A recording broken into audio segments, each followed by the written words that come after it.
cónsul, ¿cómo está? Muy buenas tardes. Muy bien, muchas gracias, Carla. Un placer estar aquí y saludar a todos los que se sintonizan.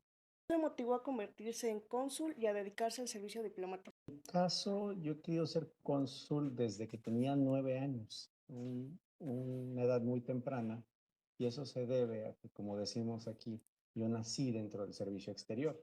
Por eso me refiero a que mi padre es miembro del Servicio Exterior Mexicano y en ese entonces estaba escrito en el Consulado de México en El Paso, Texas, una ciudad fronteriza importante, gran comunidad mexicana y mucho trabajo en el ámbito de asistencia y protección consular. Y yo veía eso de niño, veía lo que mi papá hacía para ayudar a nuestros paisanos, para asistirlos, orientarles y también protegerle de los abusos, negligencias, tanto de autoridades como de empleadores y cualquier otra instancia. Entonces yo desde muy pequeño dije, yo quiero ser cónsul cuando crezca. Y desde ahí lo he tenido en la mente y bueno, por fortuna se dieron las circunstancias y aquí estamos. ¿Cómo se prepara un cónsul para enfrentar desafíos específicos como representante diplomático en un país extranjero? Pues la verdad es que la preparación es una constante en esta carrera. Desde el inicio, desde que uno hace las pruebas de ingreso, uno tiene que estar muy preparado. Ya después de haber ingresado a la carrera, la capacitación es una de las cosas que se hacen de manera más regular. Por fortuna, en Cancillería y el Instituto Matías Romero de Estudios Diplomáticos, siempre hay una gran oferta de capacitación, de mejoramiento de varias capacidades específicas en el ámbito diplomático, consular, ¿no? Entonces, a lo que voy con esto es que es una constante pero sí quiero mencionar que muchas cosas, la verdad es que sí se van aprendiendo sobre la marcha. Tener la fortuna de tener un buen persona titular, una buena embajadora o embajador que dé buena escuela, eso ayuda muchísimo. Porque ahí va la realidad. En el Servicio Exterior Mexicano somos la gran mayoría de nosotros generalistas. Es decir, hoy puedes estar en Guatemala, pero mañana en Irán, luego en Finlandia, luego en China, luego en Nigeria. Y no, por más que hayas estudiado o seas un buen internacionalista, nunca puedes estar 100% preparado para las condiciones en ese país. Entonces, a eso es lo que me refiero cuando hablamos de que mucho es sobre la marcha y pues con la fortuna de tener una embajadora o un embajador cónsul que dé buena escuela, eso hace la diferencia porque uno le aprende muchísimo de ellos, como de las compañeras y de los demás compañeros de la misión o donde uno se encuentra trabajando.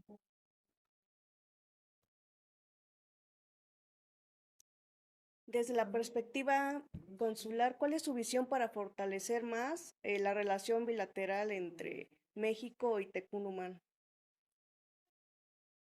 Bueno, pues yo empezaría que la relación con Guatemala en sí es una de las relaciones más importantes, más estratégicas que tiene México a nivel mundial. Desde luego que está el componente de compartir fronteras en casi 1.000 kilómetros de frontera con Guatemala, lo hace un país esencial en todos los sentidos. Y no solo eso, sino que es en donde tenemos la huella diplomática más grande. ¿A qué me refiero por eso? En Guatemala tenemos la red consular más grande de toda América Latina y el Caribe. Está nuestra embajada y su respectiva sección consular en la capital, pero aparte están los consulados en Quetzaltenango, en Petén, que abrió el año pasado, y el de Tecunumán. Entonces dejamos una gran huella, hay mucha presencia y eso nos permite también consolidar y profundizar esta relación con Guatemala a través de lo local.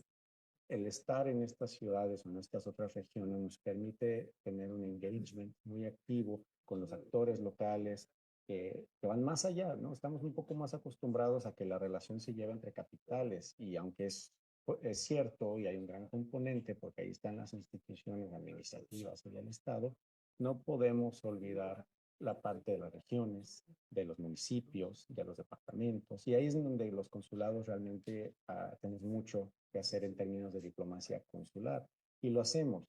Por citar un ejemplo, el año pasado conmemoramos el 175 aniversario de Relaciones México-Guatemala. Todos lo hicimos en México, en Guatemala, las embajadas, los consulados. Y entonces nosotros lo hicimos, uno de los proyectos más emblemáticos es el Escarabajo Binacional de la Amistad. Se trató de un bochito que lo diseñó un artista, diseñador gráfico guatemalteco y plasmó sobre el auto los diseños mexicanos y los diseños chapines y llevaba el logo de los 175 años. Pues ese bochito anduvo tanto en México como en Guatemala, recorrió más de 3,000 kilómetros en 8 ciudades, se inauguró en Tapachula, estuvo en Tuxtla, estuvo en Tecunumán, en San Marcos, estuvo en Quetzaltenango, estuvo en las pirámides de Tikal-Petén, estuvo en la ciudad de Guatemala, Malacatán, en varios lugares, pues, y siempre portando ese mensaje de unidad, de amistad, de fraternidad con el pueblo guatemalteco. Ese por citar un ejemplo.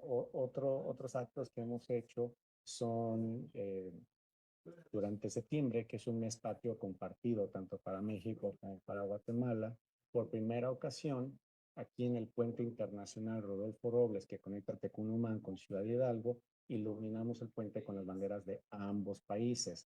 Ahí se llevó a cabo una ceremonia cívica de mucha importancia y simbolismo, encuentro y saludo entre los ejércitos de ambos países y un saludo entre los lábaros patrios. Y entonces fue un acto lleno de simbolismo, muy importante, y eso todo lo coordinó el consulado.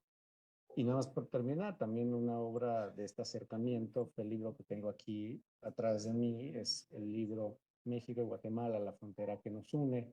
Es una compilación que hizo el consulado con participaciones de importantes académicos especialistas en la frontera, y es un libro que habla sobre los diferentes matices y dimensiones de la frontera, y el propósito es darla a conocer, porque a veces es la frontera un poco menos conocida si nos ponemos a pensar con respecto a México, Estados Unidos. Entonces, hay mucho que se puede hacer y creo que desde a nivel local lo hemos estado haciendo bastante bien. Sí. ¿Qué estrategias se emplea para fomentar la colaboración y el intercambio entre México y Guatemala en áreas como el comercio, educación y cultura? Pues hay mucho, mencioné desde el ámbito de diplomacia pública, tenemos un programa de promoción cultural que desde luego procura tener eventos, actividades en donde comulguen diferentes culturas, ¿no?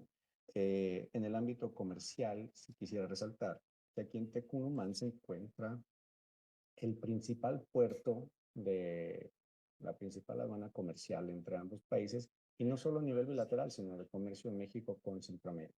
Entonces, eso es un dato muy importante, y naturalmente velamos y cuidamos porque el comercio siempre sea fluido. En la práctica, en el día a día, pueden acontecer diferentes cosas que de repente pueden ser problemáticas o poner en jaque el comercio, y siempre estamos informando a nuestras autoridades justamente para alertar sobre diferentes situaciones y en la medida de lo posible también solventarlas. En el ámbito educativo, me da gusto mencionar que en la circunscripción aquí del consulado existen 4 escuelas en México, que son las Escuelas México, son programas de cooperación de antaño, son programas que el gobierno de México lleva con varios países de América Latina desde hace muchos años, mucho tiempo. En Guatemala hay una veintena, si mi memoria no me falla, y 4 de ellas están aquí. Entonces se trata de escuelas guatemaltecas que llevan algún nombre de algún prócer ciudad mexicana.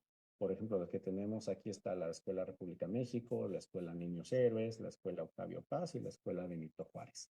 Esas son las 4. Entonces con ellos colaboramos, y eso a través de la MEXID, la Agencia Mexicana de Cooperación Internacional para el Desarrollo.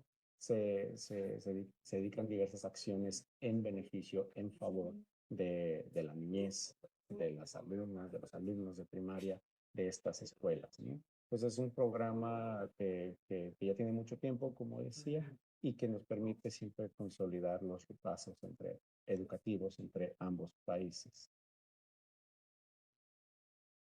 ¿Qué oportunidades de cooperación considera que aún no se ha explorado completamente entre México y Guatemala? Desde esta particular y estando en esta zona, sí, y platicando con varios colegas, a veces pensamos y vemos que muchas de las decisiones que se toman en las capitales no necesariamente se adaptan de la mejor manera en las fronteras. ¿A qué voy con esto? Las fronteras son espacios sui generis, son espacios transnacionales. Entonces, el claro ejemplo está, por ejemplo, en las aduanas. En muchos casos, los lineamientos, los códigos aduaneros, por ejemplo, en México, están pensados, si me lo permiten decir, para el comercio que está con Estados Unidos.